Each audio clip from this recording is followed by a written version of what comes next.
de Caïn, deuxième session. Chers frères et sœurs en Christ, tous les membres des églises branches et des sanctuaires locaux, les téléspectateurs de GCN et tous les enfants de Dieu qui assistent au culte via Internet. Ceci est la 87e session sur la série de sermons sur la Genèse. Caïn tua son frère et à cause de son péché, il fut condamné à errer sur la terre. Dieu mit un signe sur Caïn pour que quiconque le trouverait ne le tuât point. Ce signe non seulement protégea Caïn, mais il révéla aussi clairement qu'il était un pécheur. La protection divine dont fit preuve Dieu envers Caïn recèle d'importants enseignements. Le premier est que Dieu pardonne sans cesse à toute l'humanité et qu'il aime chaque être humain. Dieu voulait que les contemporains de Caïn et les générations futures se souviennent toujours de cela.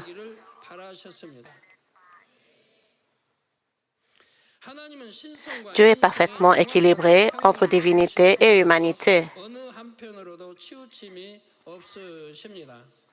Il ne favorise jamais l'un ni l'autre. Et pourtant, la caractéristique fondamentale de Dieu est l'amour. La justice est l'élément qui rend cet amour parfait. Dieu le Père possède un équilibre précis entre divinité et humanité, tandis que la divinité du Seigneur est légèrement plus forte et l'humanité du Saint-Esprit également. Ainsi, Dieu, la Trinité, possède un équilibre entre divinité et humanité. Par conséquent, lorsque Dieu juge, reproche ou réprimande, il y a en réalité de l'amour dans ses actes.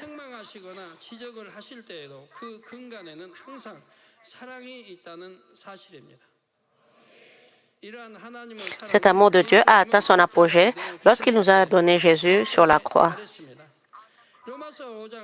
Comme il est écrit dans Romains 5:8, mais Dieu prouve son amour envers nous en ce que lorsque nous étions encore des pécheurs, Christ est mort pour nous.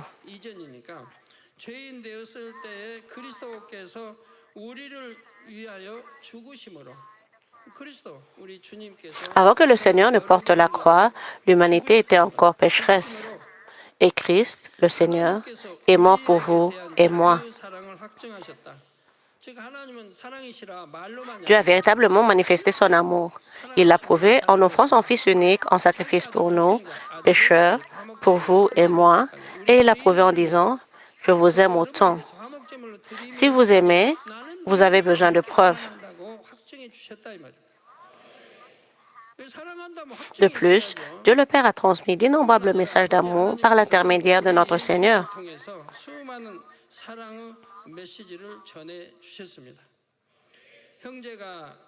Si ton frère pêche contre toi, Jésus lui dit, je ne dis pas jusqu'à 7 fois, mais jusqu'à 70 fois 7 fois.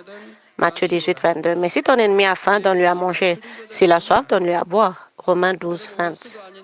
À ceux d'entre vous qui nourrissent de la rancune et du ressentiment envers quelqu'un qui n'est pas votre ennemi, Dieu vous dit de nourrir votre ennemi lorsqu'il a faim. Mais moi, je vous dis, aimez vos ennemis, bénissez ceux qui vous maudissent. Ceci n'est pas tout. Le thème principal et le fondement de tout ce qui se trouve dans la Bible est l'amour.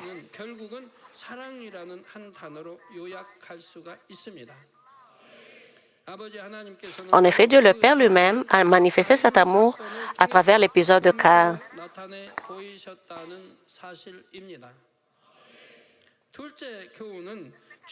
La deuxième leçon est « Haïssez le péché, non le pécheur ». Comment celui qui a péché influence-t-il votre façon de penser et comment l'avez-vous traité?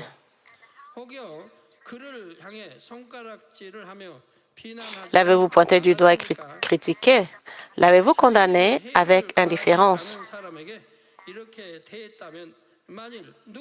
Si vous avez agi ainsi envers quelqu'un qui ne vous a fait aucun mal, que feriez-vous si quelqu'un vous fait du mal? Jacques 4, 11, 12 dit « Ne parlez point mal les uns des autres frères.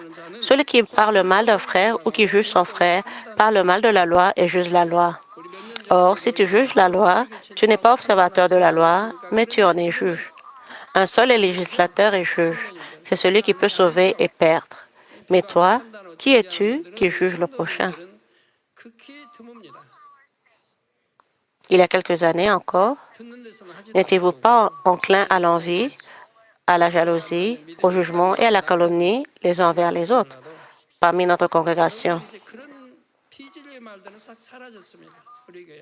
Peut-être qu'ils sont encore au premier niveau de la foi. Je crois que nos croyants évitent vraiment de juger et de condamner les autres.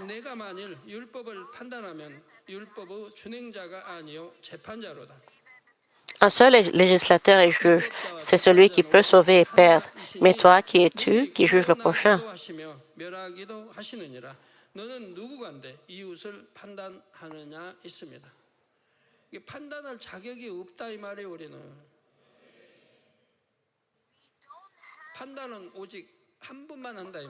Nous n'avons aucune autorité ou droit de juger et de condamner les autres.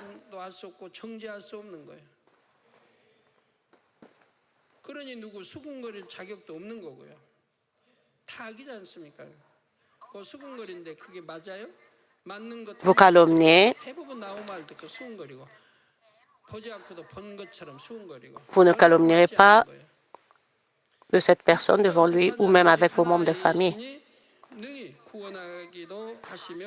Personne n'a le droit de calomnier.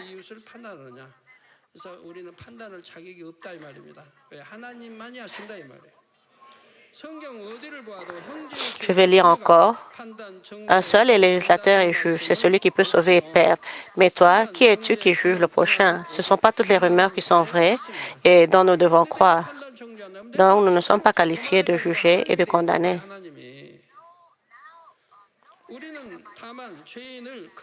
Nulle part dans la Bible, il est dit que nous devons pointer du doigt nos frères et sœurs en Christ et que nous avons le droit de pouvoir les juger.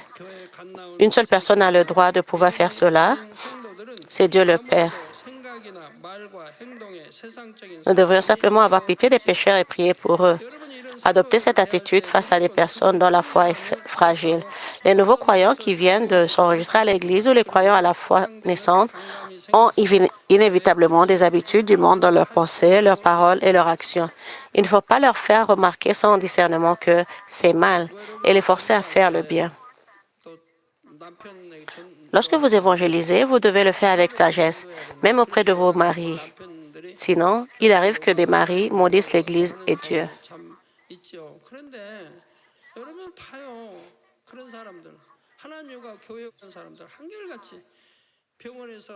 Mais qu'en est-il de ceux qui maudissent ainsi Dieu et l'Église?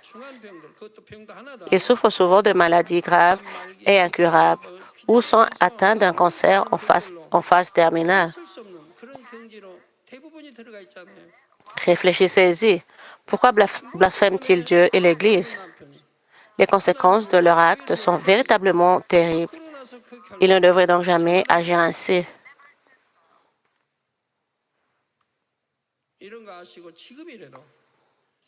Si vous commettez de tels mauvais actes maintenant, vous en subirez les conséquences des années plus tard et votre famille connaîtra des difficultés et la misère. Par conséquent, vous ne devez pas vous opposer à Dieu. Romains 14, 1 dit «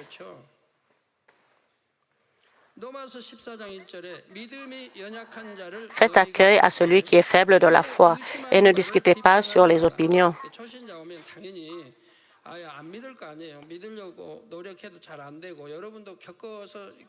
Quand un nouveau croyant vient, bien sûr, ils ne croiront pas. Peu importe combien ils essayent ardemment. Cela est difficile pour eux de pouvoir croire d'un coup. Et Jude 1, 22 dit, « Reprenez les uns ceux qui contestent. Reprenez les uns ceux qui contestent. » Lorsqu'un nouveau croyant arrive, il est normal qu'il ne croit pas tout de suite. Malgré tous ces efforts, il est difficile de croire au début. Aujourd'hui, beaucoup d'entre vous ont atteint le niveau du rocher de la foi et sont proches d'atteindre la sanctification. Cela signifie que la vérité a profondément imprégné votre cœur. Plus votre cœur est imprégné de vérité, plus vous êtes capable de donner. Vous avez alors un cœur plus ouvert à la compréhension et à la tolérance envers autrui. Notre Dieu le Père a ouvert le chemin de la vie, même à un homme comme Caïn. J'espère que vous pourrez, de la même manière, avoir un cœur aussi ouvert que celui de Dieu le Père. J'espère que vous saurez accueillir ceux qui pêchent et dont la foi est faible, tout en haïssant profondément toute forme de mal. Puissiez-vous conduire de nombreuses âmes au salut par la puissance de l'amour spirituel en ces temps de la fin où le péché et le mal règnent en maître. Au nom du Seigneur Jésus-Christ, je prie. Chers frères et sœurs en Christ, dans Genèse 4:16, Caïn quitta le pays où il habitait et s'installa dans une nouvelle terre. Le verset dit, « Puis Caïn s'éloigna de la face de l'Éternel et habita dans la terre de Nod, à l'orient d'Éden. »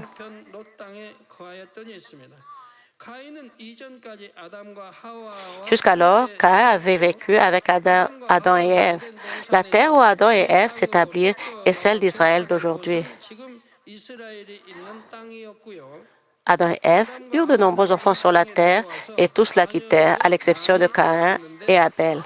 Ainsi, Caïn avait vécu avec ses parents jusqu'à ce moment-là sur le territoire de l'actuel Israël.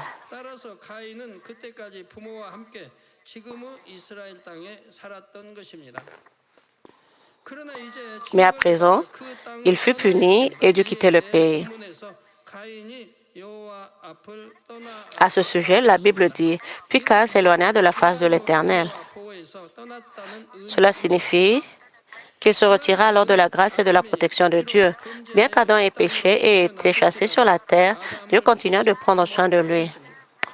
Dieu ne coupa pas le lien spirituel qui l'unissait à Adam, mais continua de communiquer avec lui par amour.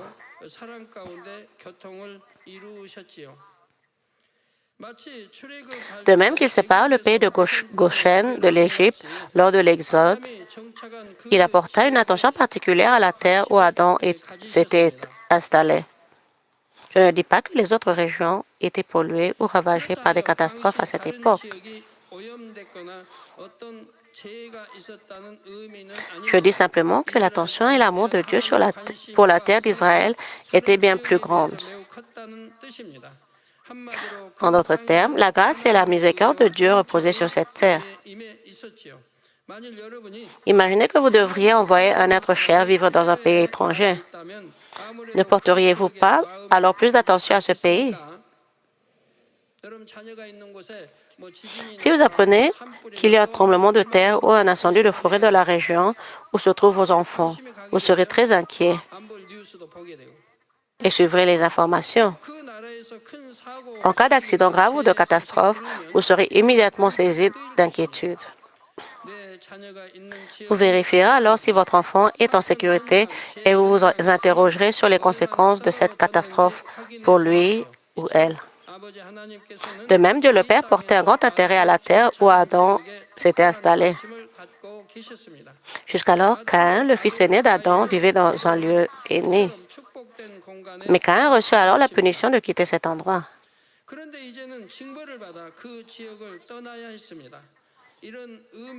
C'est pourquoi il est dit, « Puis Caïn s'éloigna de la face de l'Éternel. » La nouvelle terre où Caïn s'installa était et habita dans la terre de Nod, à l'orient d'Éden. Nod signifie terre aride et désert. Terre aride et désert. Terre maudite comme Caïn, il vint s'installer dans la terre qui ne donne plus sa richesse. D'ailleurs, il est dit que la terre de Nod se situait à l'orient d'Éden. Si vous faites un pèlerinage en Terre sainte, en Galilée, en Israël, vous verrez la terre que notre Seigneur a maudite. Si vous y allez, vous verrez qu'aucune maison n'a été construite et que l'endroit est complètement désert, même aujourd'hui.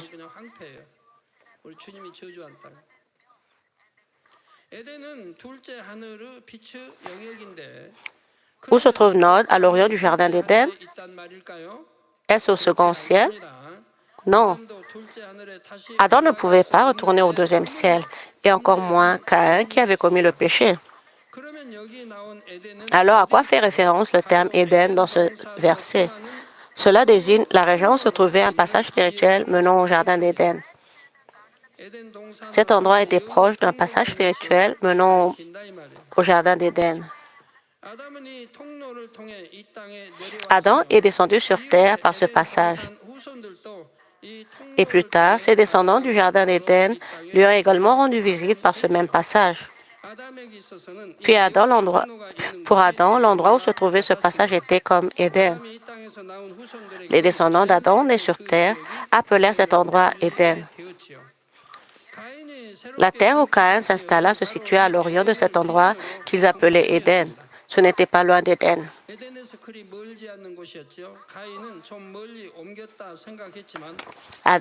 Caïn pensait s'être installé dans un endroit très éloigné, mais en réalité, il n'était pas allé très loin. La raison en est qu'il devait voyager à pied, car il n'existait aucun moyen de transport à cette époque. Mais il ne souhaitait pas pour autant s'éloigner trop de ses parents et de sa ville natale. Caïn s'installa dans une région où il pensait pouvoir échapper au regard de son peuple. Cependant, cette région était aride.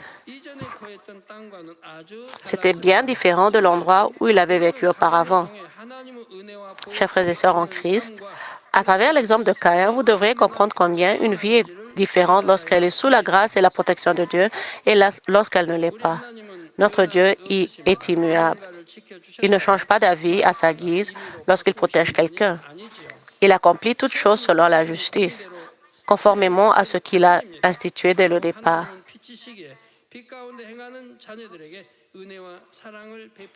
Puisque Dieu est lumière, il accorde sa grâce et son amour à ses enfants qui marchent dans la lumière.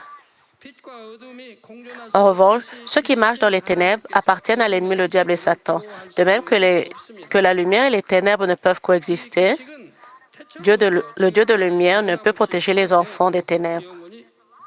Cette loi a été appliquée sans changement depuis le commencement, et elle le restera.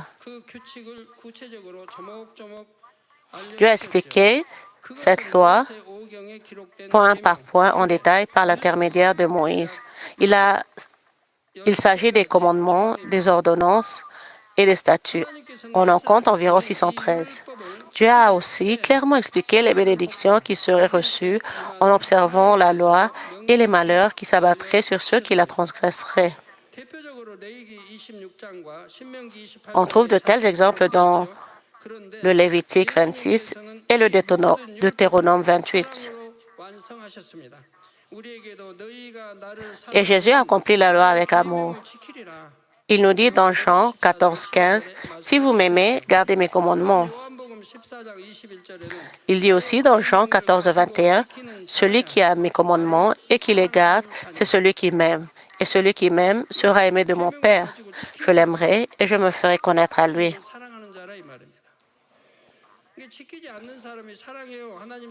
Celui qui observe les commandements aime le Seigneur. Cela signifie que si quelqu'un qui ne les observe pas dit « J'aime Dieu, j'aime le Seigneur, j'aime le Saint-Esprit », il ment. Il est encore dit « Et celui qui m'aime sera aimé de mon Père, je l'aimerai et je me ferai connaître à lui. »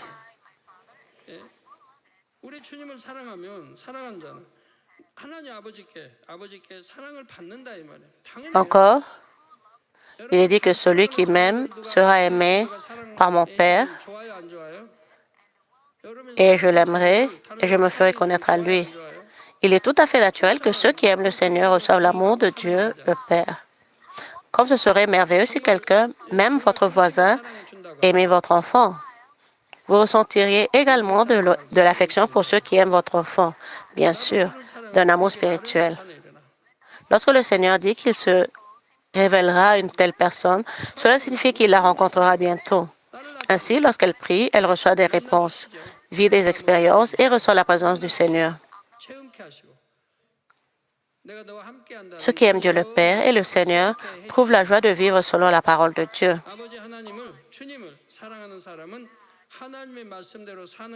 Observer le commandement de Dieu n'est pas une contrainte difficile, mais plutôt une source de joie et de bonheur. Si vous vous forcez à aller à l'église et à prier, vous ne pouvez pas dire que vous aimez Dieu.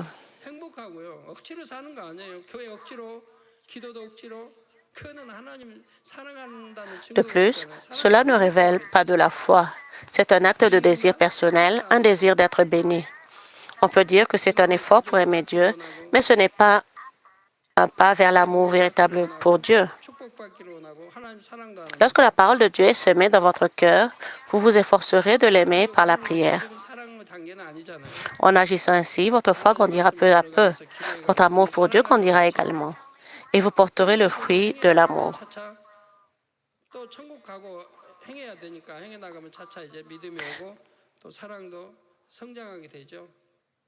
Puisse votre confession d'amour se réaliser et Dieu vous dire, moi aussi, je t'aime. Ceux qui vivent en dehors de sa volonté souffrent.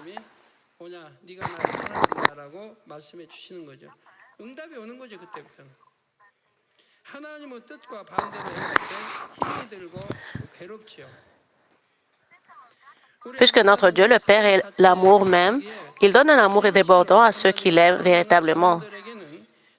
Il nous unit dans le faisceau des vivants et nous protège toujours.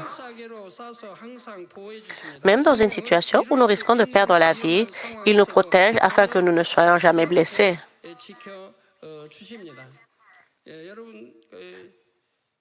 Chers frères et sœurs en Christ, Dieu protège ceux qui atteignent la sanctification ou la parfaite sanctification, même s'ils ont commis des erreurs. Leurs anges veilleront sur eux.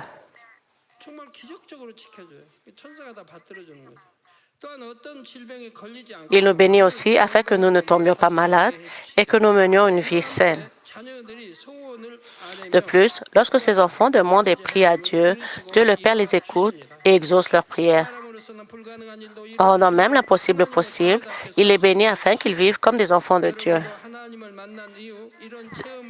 Depuis que vous avez rencontré Dieu, vous avez certainement déjà expérimenté ces bénédictions.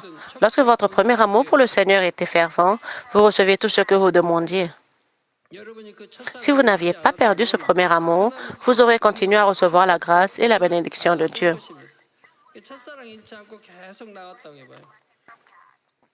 Ceux qui rencontrent le Seigneur et qui conservent ce premier amour peuvent atteindre la sanctification en quelques années, puis la parfaite sanctification en quelques années de plus.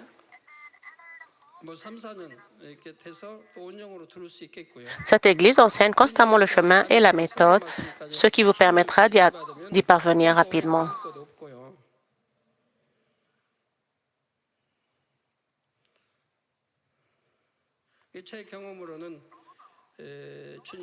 Bien que personne ne me l'ait enseigné, j'ai été guidé par le Saint-Esprit et j'ai atteint la sanctification en 3 ans, alors que j'étais étudiant au séminaire.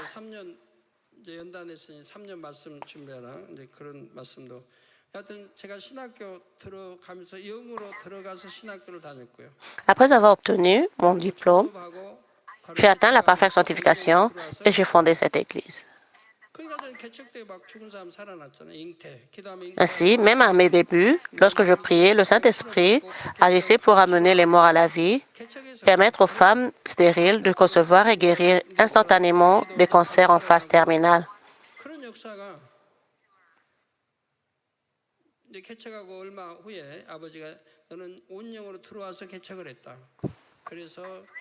J'ai prié pour les 4 personnes décédées après avoir inhalé du gaz de briquette et elles sont revenues à la vie.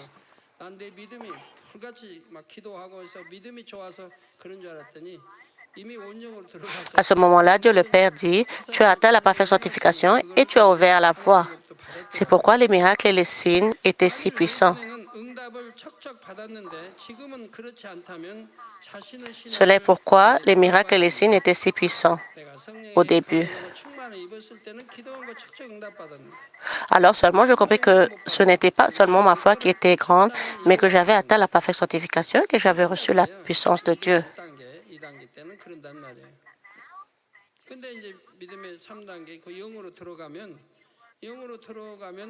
Si vous receviez auparavant des réponses à vos prières à tout moment, mais plus maintenant, il est temps de vous interroger sur votre foi. Lorsque vous étiez rempli de l'aspiration et de l'influence du Saint-Esprit, vos prières étaient exaucées sans difficulté.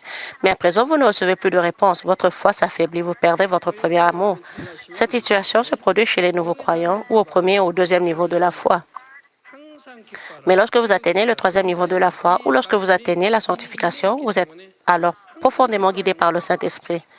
Et lorsque vous priez avec ferveur, vous êtes rempli de son inspiration et de son influence. Lorsque vous priez ainsi, vous recevez des réponses les unes après les autres.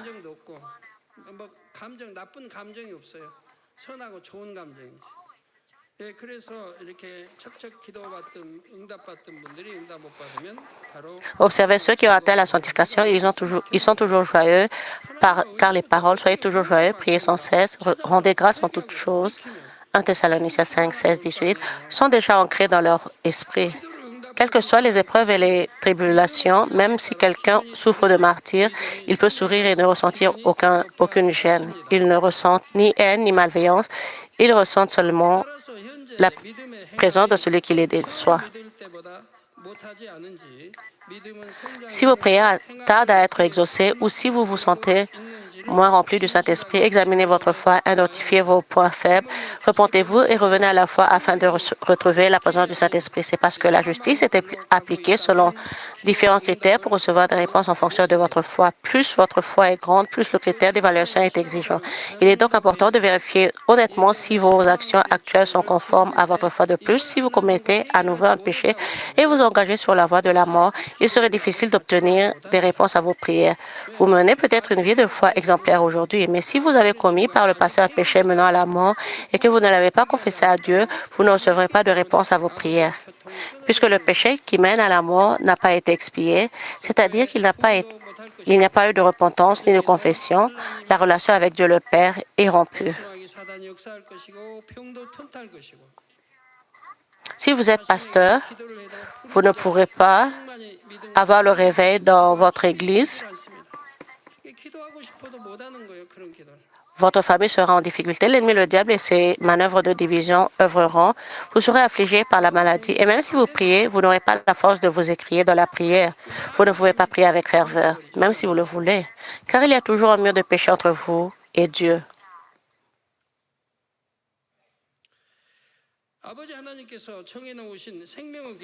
Le chemin de la vie est la voie de la bénédiction. C'est un chemin immuable tracé par Dieu. Il ne change jamais. Lorsque le cœur d'un homme se détourne du droit chemin, il ne peut plus être protégé par Dieu. Dieu ne change jamais de camp, mais l'homme a emprunté sa propre voie. Dieu ne vous a pas abandonné. C'est vous qui vous êtes détourné de Dieu et vous vous éloignez de lui. J'espère que vous en prendrez conscience et que vous aspirerez au lieu où se trouve la grâce de Dieu. Je vous exhorte à suivre uniquement le chemin que Dieu vous a indiqué. Je vous le dis toujours, si possible, fréquentez des personnes spirituelles. Soyez amis avec des personnes spirituelles. Si vous vous approchez de personnes charnelles, vous engendrerez la chair.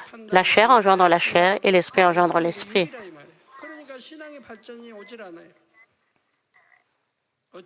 Fréquenter des personnes charnelles rendra votre cœur critique, condamnant et charnel, ce qui nuira à votre croissance spirituelle. En tout état de cause, vous ne pouvez espérer un développement spirituel qu'en côtoyant des personnes spirituelles. Que la preuve de l'amour de Dieu pour vous vous accompagne toujours. Au nom du Seigneur Jésus-Christ, je prie. Amen. Prions pour recevoir la grâce au travers du message d'aujourd'hui et que nous puissions garder cela en nous. 아버지, 죄는 미워하되 사람은 미워하지 말라고 말씀하신 것처럼 우리가 판단과 정죄, 악의 모양들이 다 벗어지게 하시고 더 빛으로 선으로 계명 안에 온전히 거하게 하시고 말씀 안에 빛 가운데 살아가는 하나님의 참 자녀들이 되어서 신속히 더 영으로 온영으로 이룰 수 있는 우리 모두가 될 수 있도록 은혜를 내려 주시옵소서. 감사드리옵고 우리 주 예수 그리스도. Merci, nous avons ainsi prié au nom de notre Seigneur Jésus-Christ. Amen. Quand nous recevons la prière du pasteur émérite pour les malades sur la vidéo, posez vos mains sur vos parties malades et les parties faibles de votre corps. Si vous n'êtes pas malade, posez vos mains sur votre torse pour recevoir la prière par la foi. Alléluia, Dieu Tout-Puissant, notre bien-aimé Père. S'il te plaît, impose tes mains sur tous les croyants qui reçoivent cette prière maintenant. Montre tes œuvres qui transcendent le temps et l'espace à ceux qui reçoivent cette prière via GCN, Internet et la télévision par satellite dans les églises branches et les sanctuaires locaux, ainsi qu'à tous les autres enfants de Dieu dans le monde. Donne-leur la foi pour croire de tout leur cœur. Chasse les pensées négatives et les doutes et chasse tous les tests et épreuves. De la tête aux pieds, tous les entrailles, articulations, nerfs, tissus et cellules, quelle que soit la partie malade, brûle avec le feu du Saint-Esprit et la lumière originelle. Au nom de Jésus-Christ, je commande à l'ennemi, le diable et Satan, que toutes les maladies, germes et virus et infirmités disparaissent, que la lumière soit. S'il te plaît, brûle toutes leurs maladies terminales et incurables avec le feu du Saint-Esprit.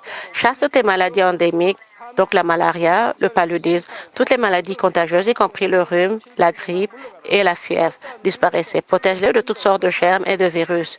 Guéris-les de toutes sortes de cancers, de l'estomac, du poumon, du foie, du sein, de l'utérus et de l'intestin. Le sida, la leucémie, l'apoplexie cérébrale, l'hypertension et l'hypotension artérielle, le diabète, les problèmes de thyroïde, les maladies cardiaques, pulmonaires, maladies de femmes, ainsi que toutes les inflammations disparaissaient. Guéris-les de la polio, des accidents vasculaires cérébraux, de l'arthrite et des hernies discales. Maux de dos, maux de tête, névralgie et toute autre douleur disparaissaient. Épilepsie, autisme, dépression, névrose et autres maladies mentales disparaissaient. Toutes sortes de paralysies soient déliées. Levez-vous, marchez et sautez. Que les yeux puissent bien voir, que les oreilles puissent bien entendre, que les aveugles voient, les sourds entendent et que les muets parlent.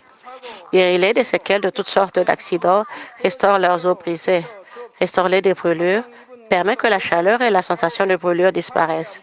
Père, qu'il ne reste aucune cicatrice. Soyez purifiés de toutes sortes de dépendances à la drogue, d'empoisonnement et de toxicomanie. Permets que les nerfs, tissus et cellules morts soient régénérés. Redonne vie aux morts. Donne-leur la bénédiction de la conception. Recevez la bénédiction de la conception. Au nom de Jésus-Christ, je commande à l'ennemi, le diable et Satan, aux maîtres de la puissance de l'air, aux forces maléfiques des lieux célestes et à leurs serviteurs, disparaissez. Disparaissez, esprit mauvais, impur, de fausseté et trompeur, esprit de séparation et toutes les forces des ténèbres, délie les liens des ténèbres. Ténèbres disparaissez, que la lumière soit. Dieu le Père donne la force de s'écrier dans la prière et la puissance de se débarrasser des péchés et de se sanctifier. Comme leurs âmes prospèrent, que tout aille bien pour eux et que leur famille soit évangélisée. Protège-les de toutes sortes d'accidents et de catastrophes tout au long de leur semaine, tout au long de cette semaine, et bénis-les pour qu'ils mènent une vie prospère sans aucun problème. Avec les feux ardents du Saint-Esprit, de l'armée céleste et des anges, et avec tes yeux ardents, protège tous tes enfants, leurs familles, leur lieu de travail et leur commerce. Donne aux étudiants la sagesse et la compréhension, et donne-leur l'enthousiasme et la ferveur pour étudier ardemment. S'il te plaît, garde leur cœur et leurs pensées des choses de ce monde, et permets qu'ils puissent aimer Dieu avec plus de ferveur. Que tes enfants mangent, boivent ou quoi qu'ils fassent, permets qu'ils puissent le faire en vivant une vie qui te glorifie, Dieu le Père. Qu'ils soient capables de témoigner du Dieu vivant en disant « J'ai rencontré et expérimenté Dieu et j'ai reçu ses réponses et ses bénédictions. » Dieu notre Père, merci. Sois glorifié toi seul. Au nom de notre Seigneur Jésus-Christ, j'ai ainsi prié. Amen.